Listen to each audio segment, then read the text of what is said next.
For 24/7 FDV counselling and support, you can contact 1800-RESPECT on 1800 737 732. LGBTIQA+ specialist FDV support is also available through the Rainbow Sexual Domestic and Family Violence Helpline on 1800 497 212. In Western Australia, you can contact the Pride and Respect Specialist FDV Support Service on 0481 080 201. Support links are included in the show notes.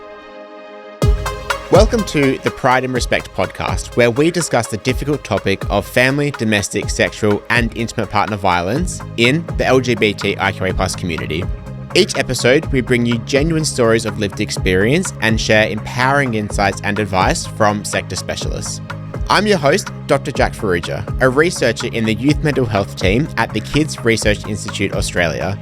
I bring both research expertise and lived experience as somebody who is LGBTIQA+ and has previously experienced intimate partner violence. Thanks for joining us today. In today's episode, we discuss post-separation abuse. Post-separation abuse is a form of coercive control that continues after a relationship ends and is more common than many people realise. In this episode, we're unpacking how and why that happens and really challenging the idea that leaving is easy or automatically leads to safety. We're also going to explore how identity and stigma can be used as tools of control, particularly in LGBTIQA+ contexts. And with me to discuss this, I have two incredible guests, starting off here with Julia. So Julia is a member of the LGBTIQA+ community with long-term lived experience of coercive control. Julia is here today and is keen to share her experiences and raise awareness about these issues. Thanks, Julia. Thanks, Jack. Great to be here. Thank you.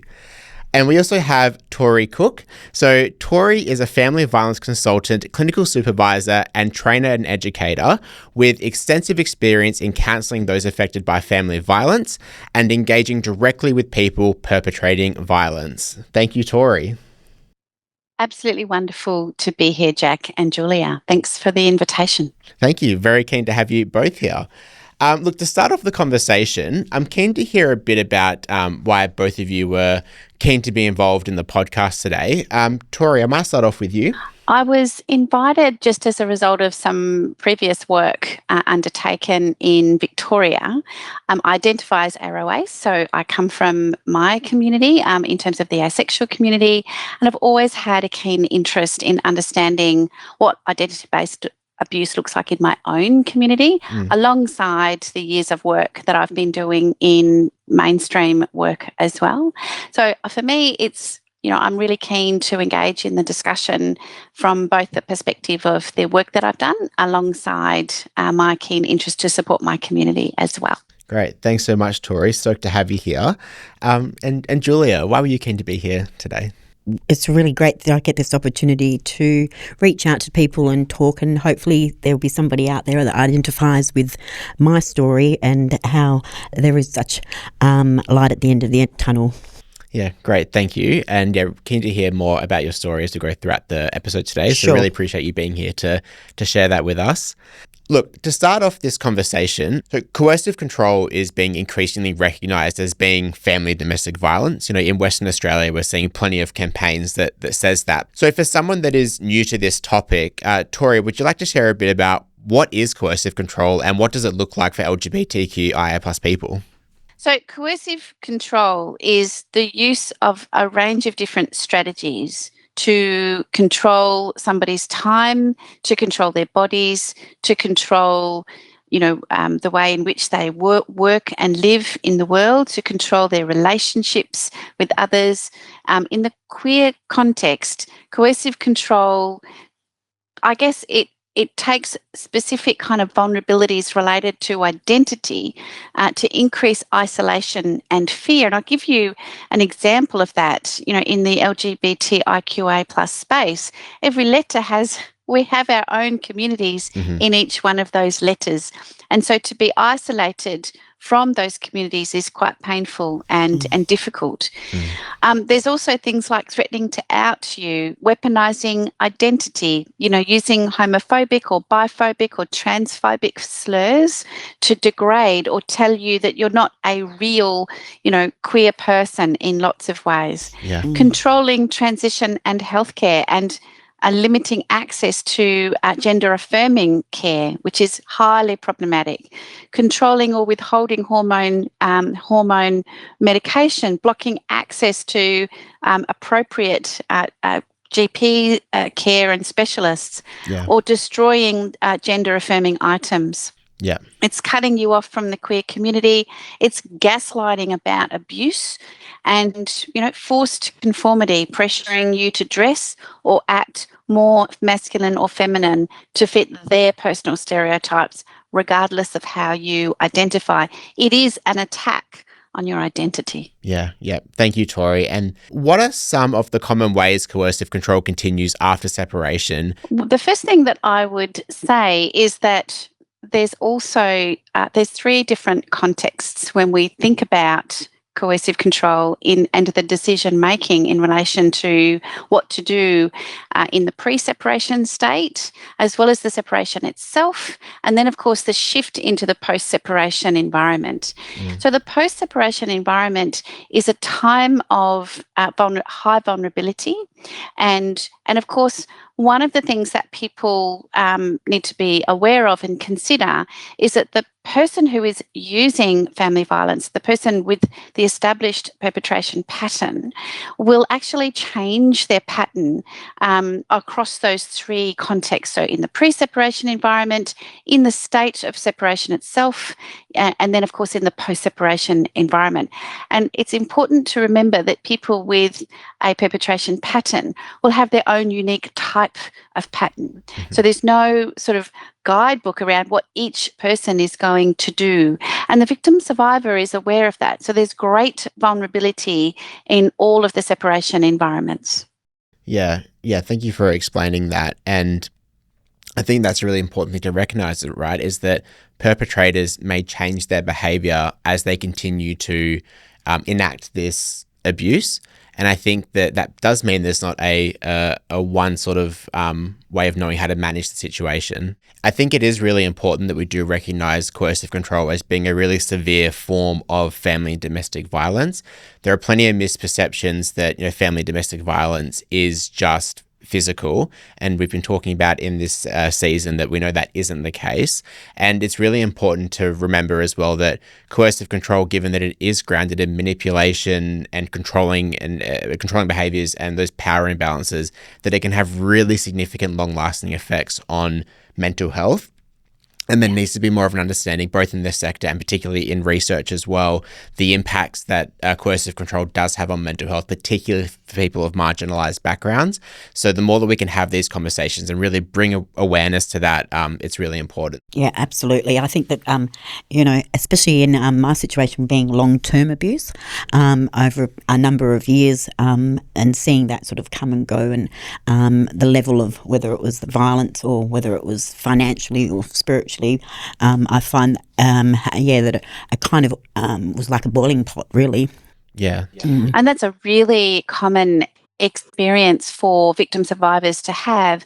And one of the things that I, in some of the work that I do, and I come from a space of practice, so, both counselling as well as group work facilitation. And so one of the things that we often gets left out of the conversation is the issue of the monopolisation of perception, or what we call performance and image management by the person using violence, and they're enacting that to the victim survivor. But also, and this is particularly important in the queer environment, is that they're enacting that image and impression management to the victim survivor's own community.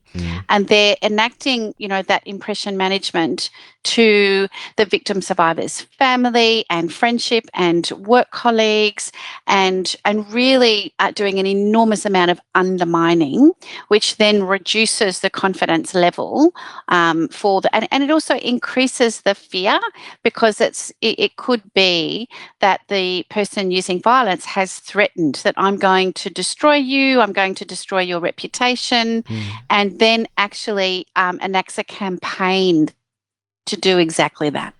Yeah, absolutely. And I think just to touch on that, it's mind-blowing how you being on the victim side of things, of how long that coercive control has started. For me, it's many, many, many years of that. And really, once you're I call it on the other side and out of it all, and you're looking back, hindsight is a wonderful thing, but truly you don't even know you're in that situation when it's happening, you know. Absolutely. Yeah. And speaking from my own personal experiences as well, it took until doing research in this space to really recognize, that was coercive control, that was intimate partner violence. But when you're in it, you might sort of recognize this doesn't feel right, or maybe if someone else was experiencing it, I would say, I'd better recognize it more. But when it's yourself, you make those excuses and you can really sort of justify the coercive control behavior. And let's face it, we all know the word coercive, but it's only just been in recent times where the two words are put together and it's become very, that's coercive control. It's very important to understand that coercive control is something that you don't even know that you're actually in at the time. Yeah, and you learn new ways to frame it, right? And I've said before, doing this podcast and in hearing the guests speak, I've learned new ways to talk about this kind of thing, which I didn't know before, which is really great. Julia, I'm keen to hear a bit more about your experience. I guess, you said now you're on the other side of things, but I know that it wasn't easy sort of leaving the situation, and things are a bit different now. Would you mind speaking to what that looked like and maybe some of the post-separation abuse that was occurring? Yeah, sure. Obviously, we had married with 2 children, beautiful country property, and so my isolation was that where we lived is that there were no neighbours. There was, very isolated area in the country, and I think that obviously looking back now, that training, that kind of coercive control was starting very early back then, not that I would recognise any of the signs. And that sort of went on to lead to quite a lot of further abuse, emotionally, spiritually, financially, the whole shooting match, if you like. But yeah, the coercive control really kind of came into it, because when do you decide to leave? You don't know, being on, it's our family home, the kids are in their bed at night, this is the place you should leave and do the right thing, but I think in, once again, hindsight, that it's probably better that we had left, because he was still able to control the narrative, even having left the property and the home, So, that was a big thing. And obviously with children involved, it's just a whole nother different ball game again. Yeah. If I can add to that, and I think, just picking up on something really important that you talked about, Julia, and that is, just actually knowing what it is. And I think one of the features of coercive control is that the person using violence, the person using this pattern of behaviour, has worked really hard to create self-doubt and to kind of, the best way that you can coercively control somebody is when they're doubting themselves, and when they're constantly kind of monitoring themselves, and I've got to do this and I've got to have things ready, so that so some of this behaviour is really nuanced, and I bet you got really good at kind of, de-escalating and monitoring and knowing, from that slam of the car door what mood that person is in, and trusting your intuition and trusting I guess, some of the non-verbals, the body language that indicates intimidation, and right down to facial expressions and the way that they look at the way that they look at us. In lots of ways, this is a really insidious pattern, and I think we can know the presence of coercive control by the changes in our own behaviour, in the victim survivor behaviour to adjust. And I think the difference between that and a healthy relationship isn't emphasised enough. In a healthy relationship, it feels safe to have a different opinion. It feels safe to express an emotion. It feels safe to disagree, to shape, and navigate, different perspectives and experiences. Where there is the presence of coercive control, the person using control is often quite insistent. And I often see this in my work with perpetrators. Is I often see this relentless persistence in sharing their opinion, and I see this I'm rightism really showing up. This sense of no, you've got this wrong, or you shouldn't feel like that. And once again, that's verbal control over the way that people think and the way that people understand the world. Look, so when children are involved, leaving an abusive relationship can become more complicated and in some cases can allow coercive control to continue after the separation. So, Tori, how can children be used as part of ongoing coercive control after separation, generally and for same-sex parents?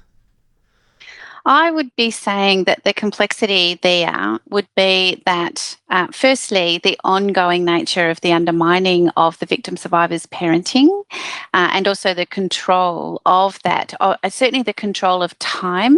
I've got the right to see my children. So part of it can make that contact handover quite difficult. And, you're not here on time, and limited flexibility or no flexibility, this insistence upon, reading every line of the contact orders and interpreting them in a way that is difficult. The other piece to this is the use of the family law system to, which we call system abuse, and that's part of the post-separation environment.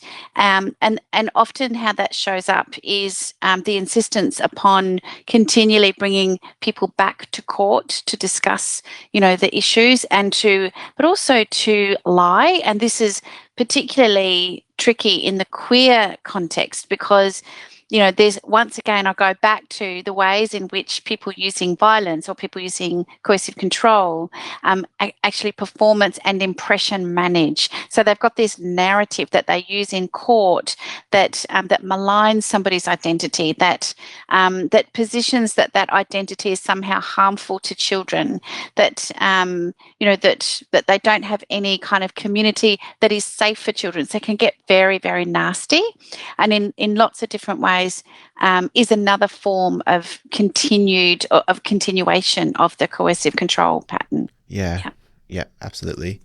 And Julia, I know, yeah. I just with that, with my partner, that my ex was continually putting that into the children's head when he had only very short amounts of time with them, and they're at that age where obviously they believe what they're told.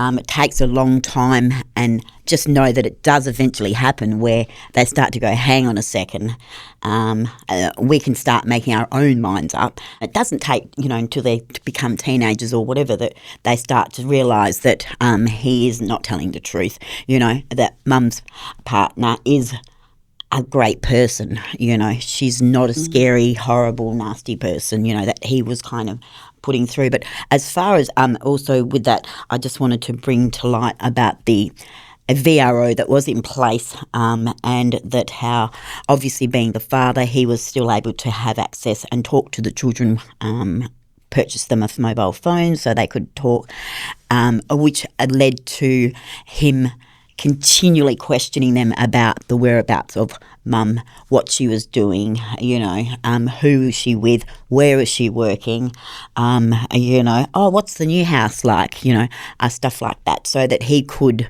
eventually find us where we were living, and despite the VRO, despite any community-based orders, things like that, he was still vigilant on finding out particularly how our relationship was going, trying to find out where my partner was working. Then he would present himself, at her new workplace, so that can continue on. And this is, I'm talking years after the separation, and the children soon realised that mobile phone that they were very excited about to be receiving wasn't really a good thing.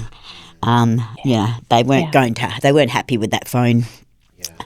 Unfortunately, that was Dad's way of trying to control and continually get that more information from them. So, but unfortunately, they grow up and they realise that that wasn't the case. And that was the great part, was them able to realise that that's not right. That is wrong of Dad to do that. Because they felt guilty about giving that information when they shouldn't have. Because Mum's great. She's got a great new car or whatever it is. So, it was something that, is, and I'm sure that it still happens to this very day, unfortunately. Absolutely. And I think the other piece to that, and you've probably got a million stories around this, Julia, is the way in which, he is likely to have really put you down to your children and to really undermine your relationship with your children. Very much. And as well as undermine your partner's relationship with your children. So you've got this complexity of everybody is still centering him. 100%. And when we think about coercive control, that's often the outcome for the person with the perpetration pattern, is that there's this kind of insistence that that their needs, that what they want, that what they think is front and center in the post-separation environment. It's like, and sometimes it links back to an earlier threat, which is, I will never let you go, or I will destroy you. Absolutely. And so you've got this, can I just say, living with stalking and surveillance is actually, it's actually really difficult, and it can be very stressful. It can bring on, what it does to people's central nervous system. This is chronic stress that we're talking about here, because you never know where this person is going to show up, and that can be devastating in terms of actually even feeling as if you live safely in the world. And with the technology we have, these days it's they don't even have to be there to be watching you. And that's another part of it that is really scary. And so once again, you just want to feel safe, don't you? In your own home, and live a good life. And I think I was talking with one of the subject matter experts that I have a reasonable amount to do with in Queensland, and she's really amazing around technology abuse, and she was talking about the ways in which smart cars can actually be utilised and hacked into, and that might be what we will be seeing in about 5 years. And I just thought, wow, that's heavy. And that's where I think it's important that the FDV sector keeps up with the rapidly changing technology landscape, right? Like AI is a huge thing that is just continuously growing, that we know that perpetrators are beginning to use through things like deepfakes to really enact that coercive control and revenge and whatnot. So we need to have more conversations about that, I think. We know that leaving can often be the most dangerous time, right? And coercive control does create these barriers through fear, dependency, children, as we're talking about, and other social conditions. So structural factors including stigma, lack of recognition, can further limit those options and safety. And people often ask, why didn't they just leave? But that doesn't reflect how complicated these situations really are. Tori, from your perspective, what does that miss about how coercive control actually works? Absolutely. I would be saying that what it misses is the intensity of risk and the nature of the risk in separation. That's actually quite significant. So we know that the 2 points of potential homicidal risk is at the point of leaving, but also at where somebody might be repartnering. So we know that elevates risk quite significantly. But the one thing that I would say, and in my work directly with those who are experiencing this pattern, is that they are the expert around their experience of perpetration. And so we need to be asking questions about directly to the person who is to the victim survivor, and just say, hey, when they threaten you, do they have a pattern of carrying out those threats? So that's going to give me some good insight, hence the absolute importance of getting a risk assessment, via services that pretty much do this work all the time.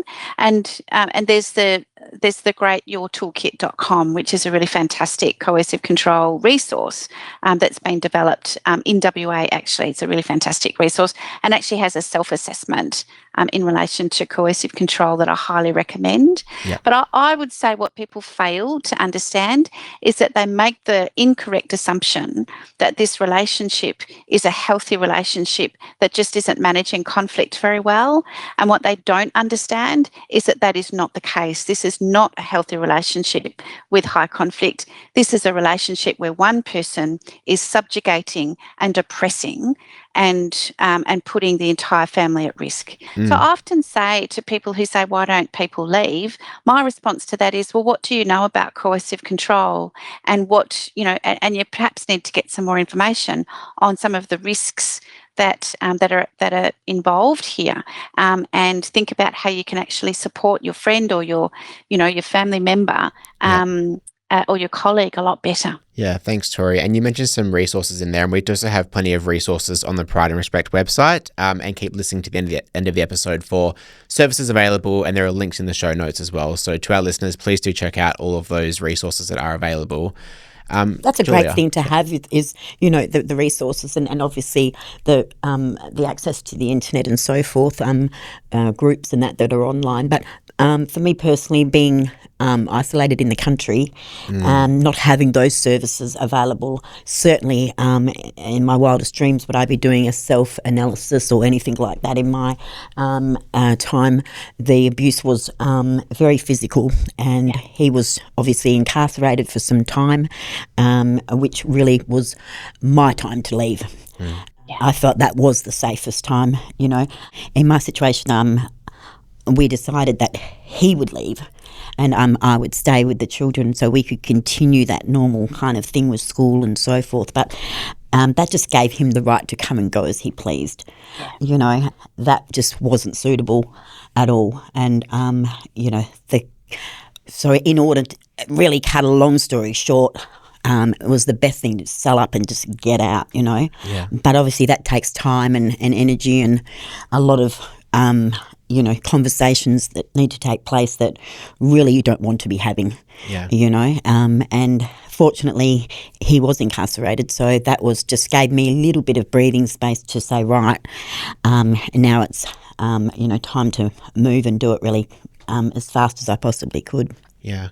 Look, thank you for sharing all of that, Julia. And, I guess while we're sort of in this sort of realm, I've got a few more questions if you wouldn't mind answering around your experience. Yeah. So we do know that for many LGBTQIA plus people, aspects of their identity can be used against them as a ways of maintaining control, and that can happen post the separation as well.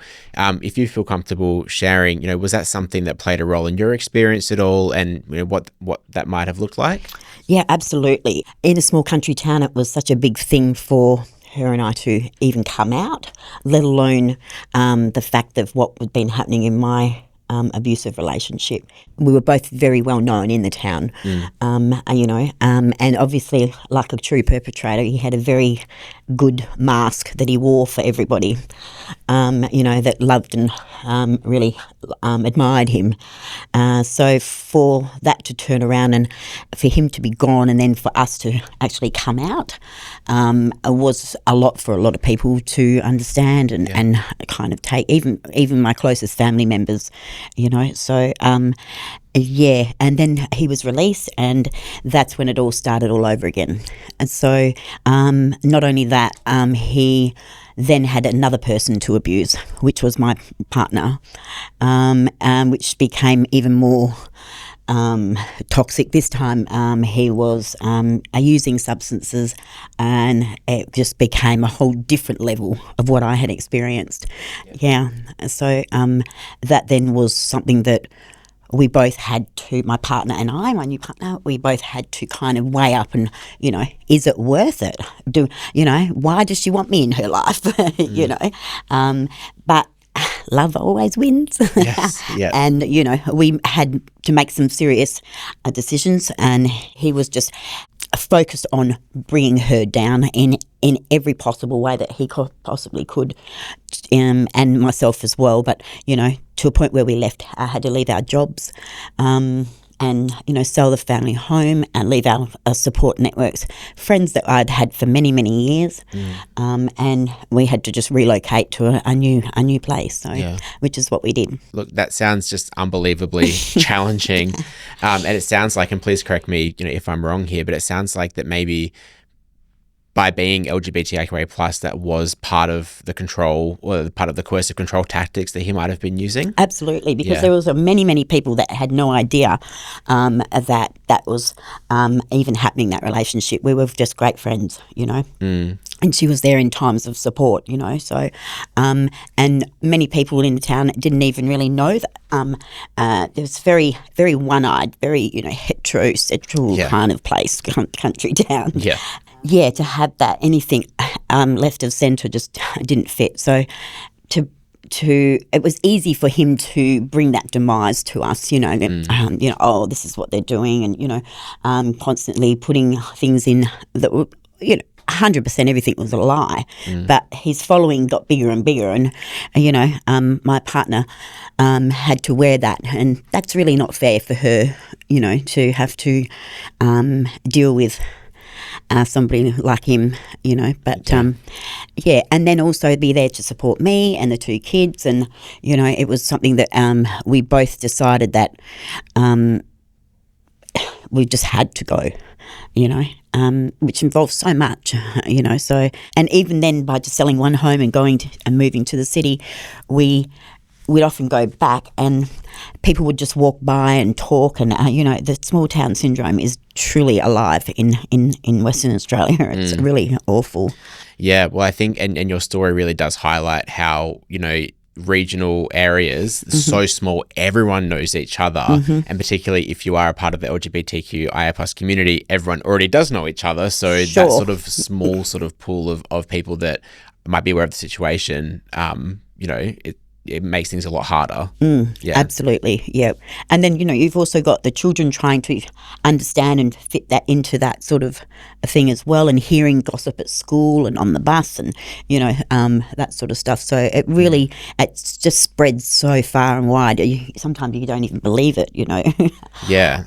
I'm so sorry that you had that experience. It sounds like you were dealing with somebody with a very strong hyper focus, like really lasered in, like that real, almost kind of like a thought pattern, where he just couldn't, he couldn't actually. He had a particular story and it was going to play out for him. Yes. And I feel like the word narcissistic has to come in here somewhere. I know that's a whole nother podcast, hey, Tori, but certainly that was another part of his demeanour, his description, or how he identified, if you like. So he had those traits, so he was extreme jealousy. Which fueled his quest, if you like, to just really make her look like the worst person on this earth. Really, when was the complete opposite. So yeah. but we've dealt with it. Yeah. You know? It sounds like, and being on this podcast speaking about it, you've built up such a strong resilience and are just a strong woman. So thank you for being here. Thank you. I know. I'm only 4'11", but there's not been a tear in the room yet, so that's great. Yeah. And I mean, Jack is surrounded by them. I'm like 5'1".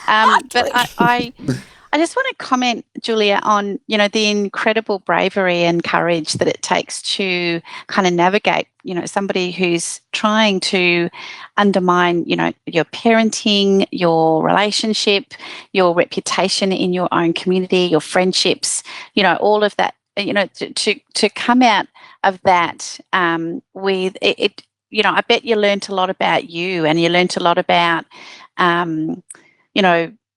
like this is not okay for me. It's not okay in my life. And I just want to say, amazing. What an amazing woman you are. Sorry, thank you. And now that's going to get me emotional. But, it's very, very difficult to get out. And I feel my heart reaches out to all those that are in the country and the bush that, don't have those services and don't have the support crew. Yeah. Look, and that's like that's a big part of this campaign, right? Is really advocating for FDV services to be more inclusive of LGBTIQA plus people, but also advocating for more specialist services for our community. And I know there are some services that do provide support to those out in the regions as well. So please do check out information in the show notes and the website as well for more information on that.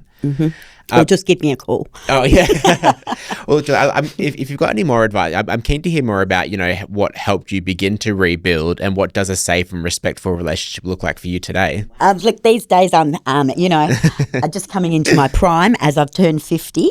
Yes, so look out, city. So my children now have grown, both beautiful university graduates and living the city life and loving it. And so for me, I think recovery has been a very long road. I'm not going to lie about that and kind of gloss it over. It involved substance abuse. It's involved, a lot of mental health issues and stuff like that, but every day is a new day. Yeah. And unfortunately, I think that it's going to be an ongoing thing, the recovery for me. With the amount of abuse and the long term of it, the self-doubt really is something that you have to just continue on daily. And look, there's some amazing people out there that are there for support. Good will always win, really. I think that's really important for our listeners to know, right, is that recovery and healing from these situations do take a very long time. Sure. And like we were saying earlier, people saying, well, just leave. It's so easy. If you left, you'll be safe and everything will be okay. No. It's not always the case. No. And as you're sharing in your story, Julia, somebody might still try and use, these coercive control tactics when you're no longer in the relationship. Sure. So I think that it's really important for listeners to be aware that just because somebody does leave doesn't mean that everything is automatically okay. But as you're speaking to, there is always help available, and there will always be somebody in your life, hopefully, that you can speak to about these issues and get help from them. So just thank you so much again for sharing everything. My pleasure, Jack. And if you've got nobody, and it really does sometimes feel like that, with your family, friends, whatever, people are very judgmental, but, main thing is have that talk with yourself, I think. Just love to add to that, Julia, the whole purpose of coercive control is to remove the victim survivor's identity and sense of autonomy in the world. And so greatest, that great step of saying something's not right, that's information that we can trust.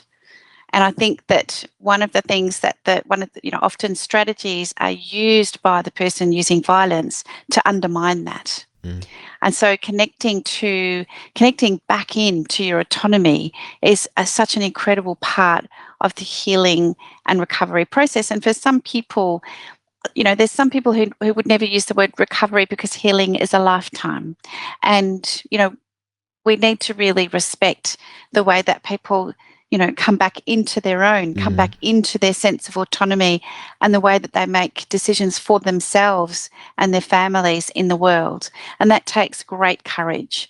And, coercive control spends a lot of time removing that. And so the one thing that I would say as people coming out of these situations is to lean back into trusting yourself and trusting your intuition, because the not trusting is an outcome of coercive control, not something wrong with you. Absolutely. And you learned for so long not to trust. Do not trust anyone. That was the wall that was up. Not even my own parents. Don't trust them, which was such a sad thing. Yeah, Tori, the way you framed that, reconnecting with your autonomy, that really resonated for me, me too. and from my own experiences as well. I thought I just love doing this podcast and hearing new ways to sort of really capture what I went through and I think what others go through as well. But reconnecting with your autonomy, that's really powerful for me. Yeah, absolutely. And look, here I am. Yeah. And Jack's puffed up about 3 inches. He's looking great. Look at that. It really is. So, it is. And, sitting down, I feel like that when I had my children and their partners and my partner, and then down for dinner, and I've spent all day fluffing and doing lots of stuff. And, there we are sitting down and laughing at the table. And that's when I know, it's when I chalk up again for me. Yeah. I really have made it. My own home, everything. So it's just one of those things that, your own self. Yeah, beautiful. That space of that connection back to autonomy, is so critical, because living with coercive control is all about adjusting to another person's unrealistic and unreasonable expectations. And coming out of that means that we have to connect back to our own, to our own dreams and our own visions for our own life. Yeah. And it sounds like you've just done that so beautifully, Julia, and I just want to congratulate you. Yeah, me too. Yeah. Thank you. Amazing. That means a lot. I don't know about beautifully, if that would be described. It could be quite ugly at times, but absolutely. Look, to begin to close out our conversation here, I'd love to learn a bit more about what it's like to rebuild after being in a coercive control situation. So we know that recovery is supported by having safe and affirming services, having strong social connections and systemic responses that do recognise diverse experiences of this kind of violence. So Tori, to start off with you, so what does good support look like for someone experiencing post-separation abuse? I would say that the first thing is to believe them. Believe the disclosure and believe and often people take time to disclose because of that level of distrust in systems, in being let down by people, and also because they're often dealing with victim blaming and that's never helpful, as well as combating the narrative that the person using violence is kind of spreading around. So the first thing I would say is in supporting somebody is believe them and actually just listen and really and not try to fix the problem or come up with an answer. We know that people who are navigating this and managing this are very attuned to how to manage safety in lots of different ways. And I often say to people, if you can remove the word accept out of your language when you think about the way that what people learn to do when they are experiencing coercive control is they learn how to manage, and they do that with immense strength. They never accept this behaviour.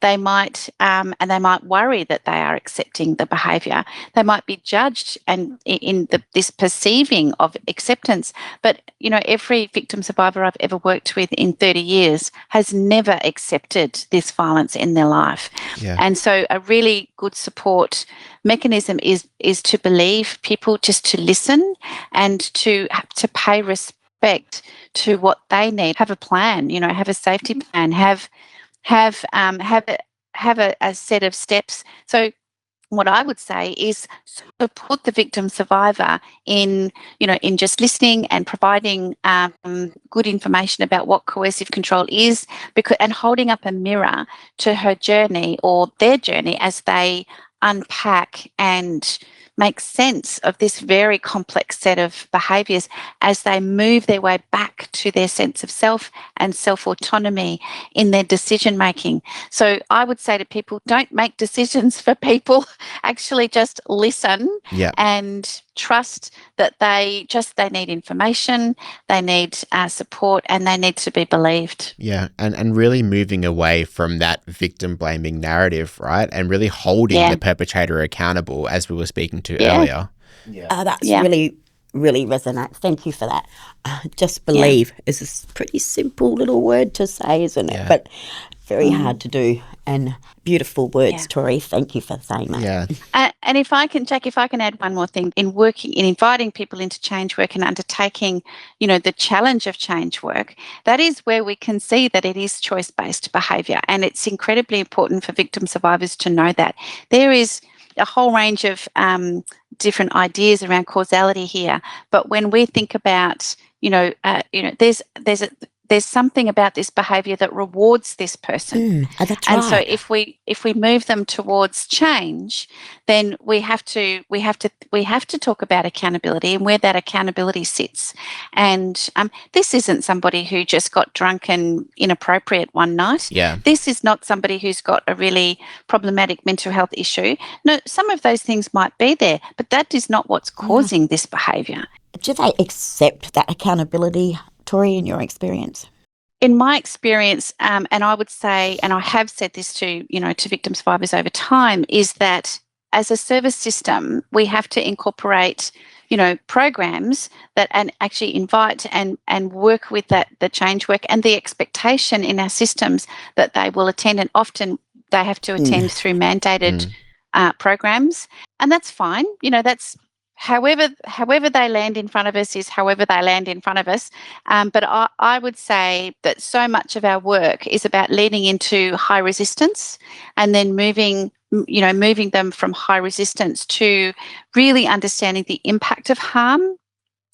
And we've learned some really great techniques to do that. And like I'm at the moment, I build programs anywhere from 15 weeks to 50 weeks. And so in lots of different ways, one of the big things is that this takes time, but it is not the responsibility of the victim survivor to change this person. Yeah. It is the community's response to invite this person into a change process and to expect them to do that, because some of this is a crime. Yeah. And, and we need to be really clear about that as a community. Yeah, absolutely. And look, this has been such an incredibly powerful episode. So thank you, to yourself, Tori, and certainly Julia, for being here to share all of your experiences and perspectives. What would be, I guess, one take-home message that we would like our listeners to know after listening to this episode? Tori? For me, it is believe and listen and support. Great. Thank you, Tori. Beautiful. Beautiful. Yep. And mine is listen to self. Yeah. Again, thank you so much to both of you. And again, to our listeners, we've got plenty of supports and services available in the show notes, and please keep listening to the episode to hear more about those. Once again, thank you so much, Julia and Tori, for being here today. I really appreciate it. Thank you. Thank you, Jack. Yeah. Thank you. Thanks for the invitation. I've really enjoyed it. This has been amazing. Thank you. Thank you, Tori. Thank you. If anything in this episode has raised concerns for you, support is available. If you're in immediate danger, call 000. For 24/7 FDV counselling and support, you can contact 1-800-RESPECT on 1-800-737-732. LGBTIQA+ specialist FDV support is also available through the Rainbow Sexual, Domestic and Family Violence Helpline on 1-800-497-212. In Western Australia, you can contact the Pride and Respect Specialist FDV Support Service on 0481 080 201. Thanks for listening to another episode of Pride and Respect, a community partnership between Living Proud, Grey, Transfolk WA and WAC, generously funded by the Department of Communities. If this conversation was meaningful to you, please subscribe or share with others. To get more information, leave feedback or access the show notes, visit prideandrespect.org.au.